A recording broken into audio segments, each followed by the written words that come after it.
the Essenes embodied Jesus Christ. The story of Jesus most likely began around 100 years before the story begins, with his birth at the beginning of the Common Era.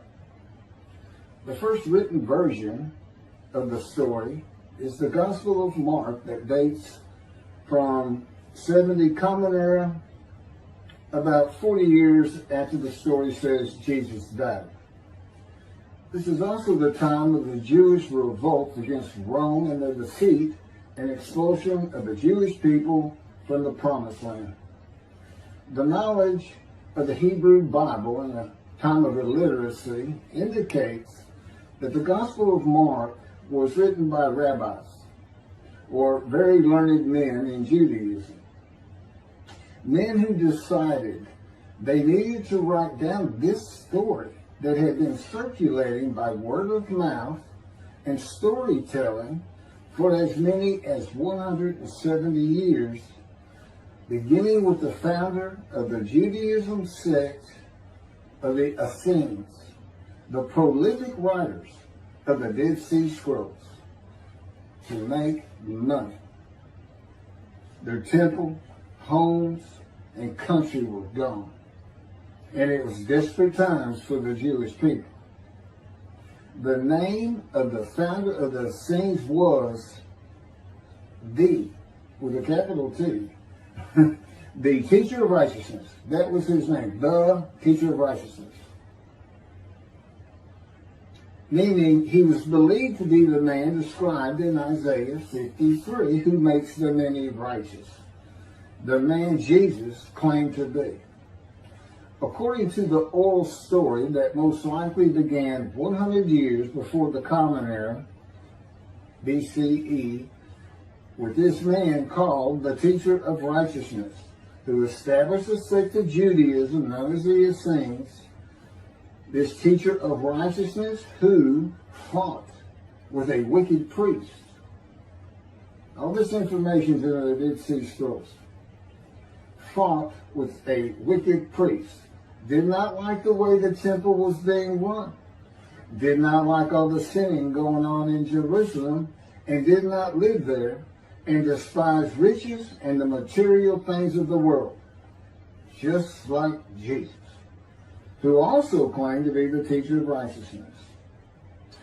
The oral storytellers, who were diverse and from different backgrounds, ethnicity, and ability, captured the imagination of the crowds with their oral skills and would earn their livelihood from donation of money and goods in the age of antiquity. Few could read in a world where literacy was restricted to just a few, and this did not begin to change until the Middle Ages. While the earliest forms of written communication date back to about 3,500 to 3000 BCE, literacy remained for centuries a very restricted ability closely associated with the exercise of power. Schools in ancient Israel, if any existed, served only the sons of the rich and the religious elite. Storytellers in general would be very learned men, captivating the imagination of the crowds at the gates and the meeting places of Jerusalem, with tales that people of a harsh and brutal time wanted to believe in. A time when medical treatment was primitive and life expectancy was 30 to 35 years, averaging those who died at birth to those who died with long life into their 70s and beyond. A time when people believed in mythical gods and gods who were men and making sacrifices to gods for favor and for safety, healing, long life, crops, and fertility. The Dead Sea Scrolls are generally thought to have been produced by the Essenes No one really doubts it anymore. And the Essenes are a group that protested the way the temple was being run. Many of the Essenes went to the cliffs and the caves east of Jerusalem by the Dead Sea, known as Qumran, to prepare the way of the Lord, following the commands of the prophet Isaiah. Today, in this day, the day of the Lord, because the land burns again, the Jewish people have returned, and Jerusalem and the ruined cities have been rebuilt. Elijah clears the way for the Lord. They went to Qumran to get away from the sinning of the people of Jerusalem and the ways of the religious elite at the temple, which would have been Pharisees and Sadducees. The Essenes are never mentioned. They're never mentioned in the New Testament. Now, they are prolific writers. And they had their own gate. They had their own gate throughout the life of Jesus and for 40 more years until Jerusalem was destroyed. And that in 70 Common Era, when everything was being destroyed, that's when they put those scrolls deep into pottery, big pottery, and buried them. That's what kept them from disintegrating into dust. And if you ever look it up, I mean, when I say prolific, there must have been many people, they were copyists. But they also did, well, I'm going to get to it. They made commentary on the scrolls. One of the first leaders of the Qumran community, again, was the teacher of righteousness, identified in the Damascus document and the Habakkuk Pesher. A Pesher is a type of commentary in Hebrew. In the Pesher literature, the teacher of righteousness is presented as a founding figure who directly clashed with an opponent called the wicked priest. Of course, we all know what Jesus went through with the religious elites, Sadducees, Pharisees, and the high priest. This was the wicked priest in his day, 100 years before the birth of Jesus. The man described in Isaiah 53 is often referred to the teacher because of verse 11, where God says, verse 11 of chapter 53 of Isaiah, where God says, "My righteous servant makes the many righteous." The teacher of righteousness and his followers left a library of information on his teachings, himself, and Scripture, and would seem to be the first of many men to claim or to be claimed by others that the man described in Isaiah 53. Jesus is not even the last. No, he's not, but I mean, he's not even the last. The Hebrew noun pesher is found in the Hebrew of the Qumran scrolls in the sense of meaning, explanation, interpretation. It is similar to a midrash in the Talmud. Various biblical texts were deemed prophetic and were subjected to pesher interpretation even when appearing in non-prophetic literary context. The copy of the pesher of Isaiah dates to the beginning of the 1st century Common Era. The pesher of Habakkuk attributes this technique to the founder of the community, the teacher of righteousness. In other words, this pesher was written during Jesus' life. And they had their own gate, the gate of the Essenes. The Qumran sect, like the broader Jewish movement from which it sprang, took a critical view of the established orthodoxy of its time, believing Israel to be under divine judgment, regarding itself as the true remnant of Israel and awaiting its imminent vindication at the, quote, end of days. At the end of days, evil would cease, the wicked would be destroyed, and the righteous would live under a divine blessing. This is not unlike the teachings in Judaism today of a redemption, restoration, and exaltation of the Jewish people by the world of Gentiles, the nations, with peace throughout the world. When the anointed one comes, the anointed one means Moshiach. The New Testament will say Messiah, but it just means anointed to do a task for God. And that would be from chapter 11, verses 1 and 2 of Isaiah. And the man is described in Isaiah 53 according to the sages and rabbis of the time. He was known as the leper stone. And that's because it's a man suffering familiar with disease, sickness that will bring you to grief and be exposed to death. Today we would say cancer. And he makes the many righteous by his knowledge. That's in Isaiah 53. By his knowledge. Not by his death, not by his crucifixion. Nobody dies. Exposure to death is not death. Jesus died. He was never exposed to death. He didn't get near it, that it did not happen.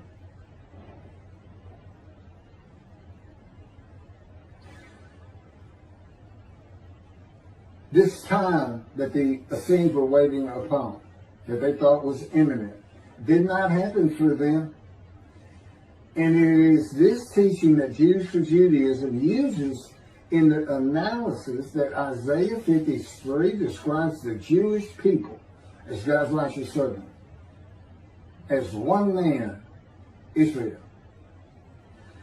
The persecution of the Essenes and their leader, the teacher of righteousness, probably elicited the sect's apocalyptic visions. These included the overthrow of the wicked priests. Jesus pointed an accusing finger at the high priest and told him, "You shall see me return." Oh, it sounds threatening to me. The wicked priests of Jerusalem and of the evil people, and in the dawn of the Messianic age, the recognition of their community as the true Israel. Josephus Flavius describes this sect, the Essenes. This is a man living at the time. People wrote back then, but you can't find anything written by Jesus or about Jesus until after the destruction of the temple. He describes this sect, the Essenes, as one of the main three philosophical sects among the Jews, with a very detailed description. Excerpts from his book, Wars 2, chapter 8, include, this is in quotes, the third sect, which pretends to a severe discipline. These men are despisers of riches, and so very communicative as raises our admiration. And as for their piety towards God, it is very extraordinary. You would think that Jesus would have been in this thing. He fit right in. But again, we never hear a single word about these prolific writers. The other two philosophical sects were the Pharisees and the Sadducees. In the New Testament, the Essenes are never mentioned, as I said. All the stories of Jesus and his clashes with the religious elite of Jerusalem in the New Testament are with the Pharisees and the Sadducees. According to this same Josephus, the name of the gate in the southern wall of Jerusalem at Mount Zion was called the Essenes Gate. Everything about the Essenes says Jesus would have been one.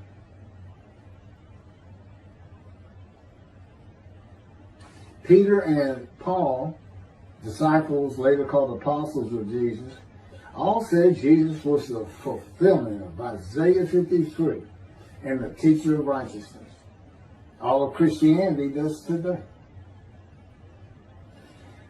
The Essenes, again, were writers and copyists and had their own gate in the southern wall of Jerusalem. The founding leader claimed to be the righteous servant, so did Jesus.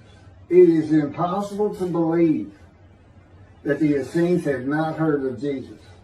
It is impossible to believe they would not have gone to Jesus to question him and verify the stories around him and his claim of being God's righteous servant and right about him. Because they believed that their founder was the Moshiach and that the end times were coming. Moshiach, anointed one, described in Isaiah 53. They were great followers of the things Isaiah had to say, and there's a picture written on it during the life of Jesus. It's impossible to believe it.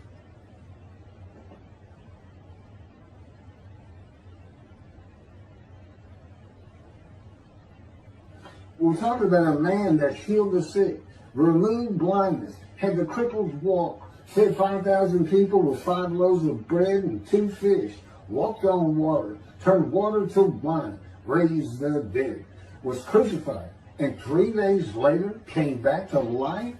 And you think these people, how about Joseph Philadelphus? Why didn't he mention that? He talks about the destruction of the temple. He was there.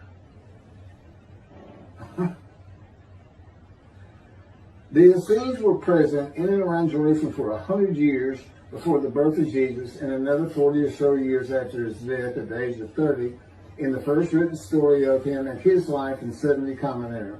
There is not one word written by the Essenes of Jesus. There is no account in the New Testament of Jesus in an Essene.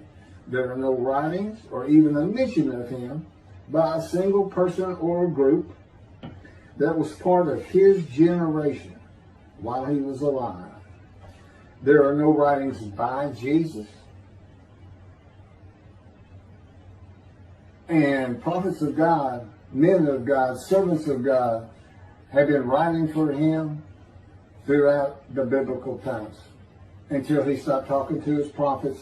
The Hebrew Bible ended. The last prophet he spoke to, Malachi.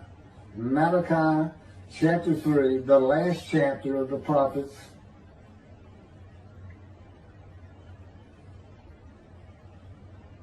writes for God the prophetic announcement that he will return. He's going to come back. I've already talked about the 5 prophecies of Jesus of when he will return, and every single one of them was false. He didn't return to his generation, sons of those who pierced him with the spear on the cross. He says in the Revelation on the first page, verse 7, those who pierced me with the spear shall see me return. I'm coming back quickly.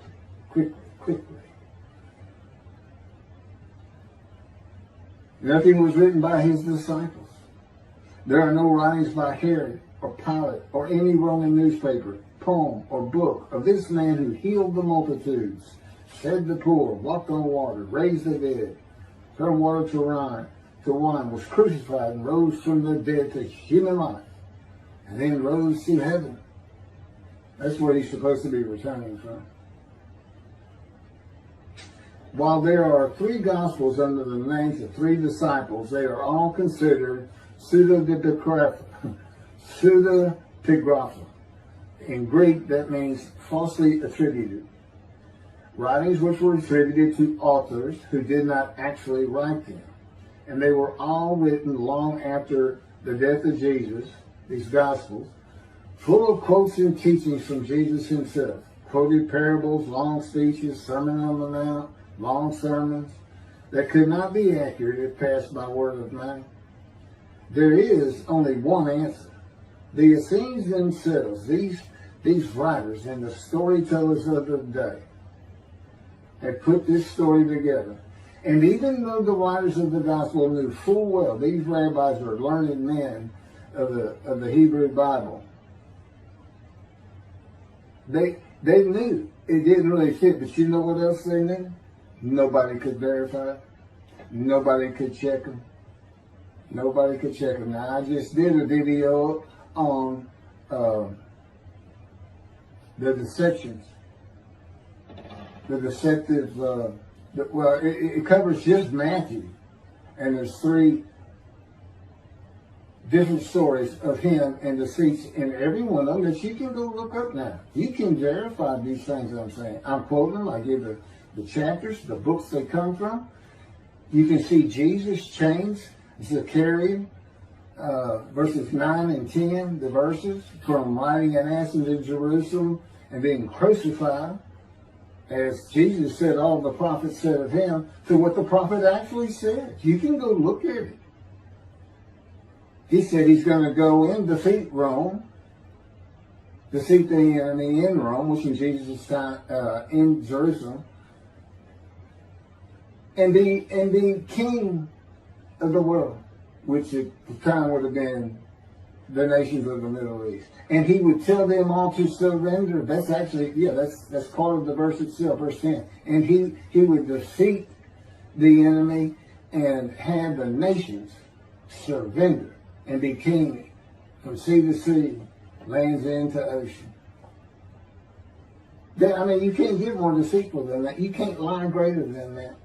You're manipulating Scripture, God's holy word, manipulating it, deleting a verse 10, telling your disciples, tell everybody these things. That's why he's telling them. Tell everybody these things. I'm going in.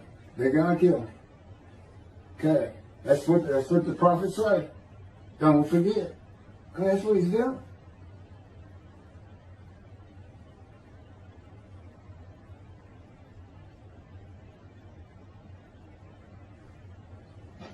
Jesus is a myth. So look at that. So look at what a myth is. Believe me, it covers the New Testament. It covers